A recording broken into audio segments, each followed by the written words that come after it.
নমস্কার, আমি অ্যাস্ট্রোলজার শ্রীময়ী সায়নী। আপনাদের সকলকে আগমনের জ্যোতিষ কথায় স্বাগত। আমি কিন্তু এর পূর্বের ভিডিওতে চেষ্টা করেছিলাম আপনাদের মকর রাশি অবধি জাতক জাতিকাদের, বিশেষ করে কোন রাশির জাতক জাতিকাদের কেমন যেতে পারে 2026, বা কোন মাসের পর থেকে কি কি চেঞ্জেস আসতে পারে, কি কি বিপদ আসতে পারে, কি কি অসুবিধা হতে পারে, বাবা কি কি নতুন সুযোগ আসতে পারে, তার একটা ধারণা দেওয়ার। তেমনি কিন্তু আজকেও পরবর্তী রাশি অর্থাৎ কুম্ভ রাশির জাতক জাতিকাদের জীবনে কি চেঞ্জেস আসতে পারে, কোন মাসের পর থেকে কেমন যাবে, বছরের প্রথমার্ধ কেমন যাবে এবং দ্বিতীয়ার্ধ কেমন যাবে, তার একটা ধারণা কিন্তু আজকে নিয়ে আপনাদের সামনে আসা। চলুন তাহলে ভিডিও শুরু করা যাক। কুম্ভ রাশি। কুম্ভ রাশি হচ্ছে শনির রাশি। শনির দ্বিতীয় ঘর হচ্ছে কুম্ভ রাশির ঘর। যেমন কুম্ভর লর্ড হচ্ছে শনি, তেমন কিন্তু আপনাদের সবাইকে আর একটা জিনিসও মনে রাখতে হবে, কুম্ভের দ্বাদশ যে ঘর, মকরের ঘর, সেই ঘরের লর্ডও কিন্তু শনি। সুতরাং কুম্ভ যেমন লগ্ন বা রাশির সাপোর্টেও কাজ করে, তেমন দ্বাদশ ঘরের সাপোর্টেও কিন্তু শনি কাজ করে। সেই শনি বর্তমানে বসে আছে কিন্তু কুম্ভের দ্বিতীয় ঘরে অর্থাৎ মীনের ঘরে। দ্বাদশের লর্ড বসে আছে সেকেন্ড হাউসে এবং ট্রানজিটে রাহু কিন্তু এই মুহূর্তে বসে আছে একদম কুম্ভের ঘরে, যার ফলে এই সময়ে অর্থাৎ বছরের মাঝখানে এসে বেশ কিছু কুম্ভ রাশির জাতক জাতিকাদের মধ্যে কিছু পরিবর্তন দেখা যেতে পারে। কেমন পরিবর্তন? প্রথমেই বলি মানসিক জায়গার ক্ষেত্রে। মানসিক জায়গার ক্ষেত্রে বেশ কিছুটা কিন্তু আপনাদের মধ্যে দোলাচল কাজ করতে পারে। হয়তো এমন প্রবলেম হচ্ছে আপনার নিজের সামনে ভালো কোনো ডিসিশন মেকিং এর জায়গা আসছে, কিন্তু আপনি করবেন কি করবেন না বা ভাবতে ভাবতেই আপনার অনেকটা সময় কেটে যাচ্ছে, যার ফলে কোথাও গিয়ে যখন আপনি ডিসিশনটা নিচ্ছেন সেটা কিন্তু অনেক বেশি দেরি হয়ে যাচ্ছে এবং আপনার জন্য সেটা সঠিক হচ্ছে না। এই একটা প্রবলেম কিন্তু এই সময় বেশ কিছু জাতক জাতিকাদের মধ্যে দেখা যাবে এবং অনেকের ক্ষেত্রে দেখা যেতে পারে হয়তো যাদের কম বেশি অ্যাংজাইটি ইস্যু বা ডিপ্রেশন ইস্যু ছিলই, রাহু ট্রানজিটের পরপরই তাদের কিন্তু বেশ কিছু জায়গায় মানসিক চাপ বাড়তে পারে। কোথাও গিয়ে মনে হবে হয়তো আর ভালো লাগছে না বা পেরে উঠছি না, কিন্তু এই সময় হাল ছেড়ে দিলে একদমই চলবে না, বরং এই সময়ই আপনাদেরকে আরো বেশি মন দিয়ে কাজ করতে হবে, যেটা কিন্তু আপনার জীবনে একটা অনেক বড় চেঞ্জেস এনে দিতে পারে। আপনি এতদিন দেখবেন আপনার বরাবর হয়ে আসছিল যে আপনি যতই এফোর্ট দিন না কেন আপনি কিছুতেই একটা জায়গার পর রিচ করতে পারছিলেন না, অর্থাৎ আপনার মেরিট বা আপনার এফোর্ট ওয়াইজ আপনি পজিশন পাচ্ছিলেন না। এটা কিন্তু আপনার একটা খুব বড় সমস্যা হচ্ছিল। আপনি দেখবেন এই সময় হয়তো আপনার মানসিক পিস সেই অর্থে আপনি খুব ভালো পাবেন, আমি সেটা বলতে পারি না, কিন্তু তারপরে হলেও কোথাও গিয়ে আপনি কিন্তু এখনের থেকে একটু বেটার কর্মক্ষেত্রের পজিশনে কিন্তু জায়গা পাবেন। আপনার এটা হতে পারে যে জায়গাটায় বা যে গ্রুপটার জন্য আপনি অনেক দিন ধরে খেটে এসছেন, সেই জায়গায় আপনি নাম না পাচ্ছিলেন না, এবার কিন্তু হয়তো সেই জায়গার নামটা আপনি পাবেন। তবে একটা কথা মাথায় রাখবেন, নিজের কোনো প্ল্যান নিজে না করে অন্যকে বলা, এটা কিন্তু এই সময় ভুলেও করবেন না। তাহলে দেখা যাবে আপনার প্ল্যান অন্যকে ইউজ করে সে কিন্তু অনেক বেশি নাম কামিয়ে ফেলবে, আপনার জায়গাটা হয়তো সেই ক্ষেত্রে আপনার মানসিক একটা অশান্তির কারণ হয়ে দাঁড়াবে। দ্বিতীয়ত বলি, আপনাদের বেশ কিছু মানুষের জীবনে যারা বিশেষত রিলেশনশিপের ক্ষেত্রে আছেন, তাদের বেশ কিছু মানুষের জীবনে হয়তো এই সময় লাভ লাইফের সেক্টরটা খুব ভালো নাও যেতে পারে। ওভারঅল চলবে বেশ কিছু জায়গায় অকারণে মিসআন্ডারস্ট্যান্ডিং, কিছু জায়গায় একটু ছোটখাটো বিষয় নিয়ে সমস্যা, দুজনের মধ্যে একটা মানসিক দোলাচল, এই জায়গাটা কিন্তু কম বেশি আসতে পারে, কিন্তু এখানে খুব বেশি এই সময়টাকে প্রশ্রয় দিলে হবে না।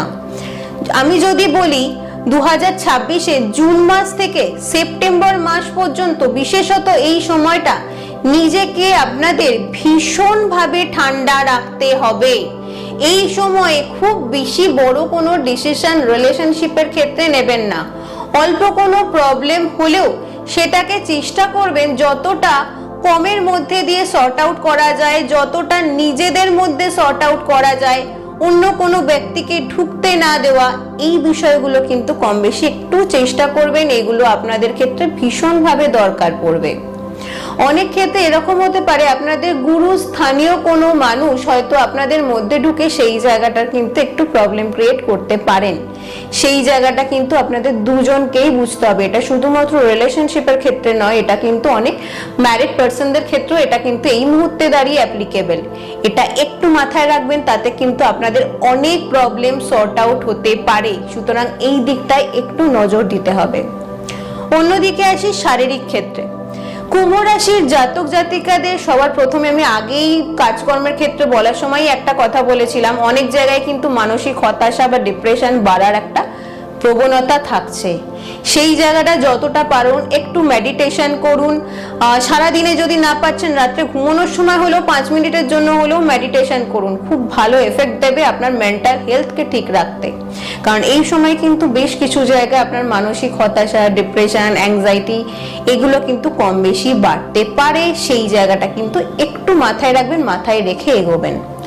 সেকেন্ড বিষয় আসি, আপনাদের বেশ কিছু জায়গায় নার্ভস এবং বোনসে কিছু কিন্তু সমস্যা হতে পারে। বিশেষত বডিতে বিভিন্ন স্থানে ব্যথা যন্ত্রণার টেন্ডেন্সি, ঘাড়, মেরুদণ্ড, কোমরে বা গাঁটে গাঁটে ব্যথা, ক্র্যাম্প হওয়া নার্ভের এই টেন্ডেন্সিটা কিন্তু বেশ কিছুটা বাড়তে পারে। এই দিকটাতে কিন্তু কম বেশি নজর দিতে হবে। এবং কিছু জায়গায় আপনার মধ্যে মাথা গরমের প্রবণতা কিন্তু অনেক ক্ষেত্রে বাড়তে পারে। মাথা গরমের প্রবণতা যা কিন্তু শুধুমাত্র আপনার ডেইলি লাইফে নয়, হয়তো আপনার বাড়ির সাথেও অনেক জায়গায় অশান্তির কারণ হয়ে দাঁড়াবে। তাই নিজের মাথা কিন্তু বেশ কিছুটা ঠান্ডা রেখে আপনাকে চলতে হবে।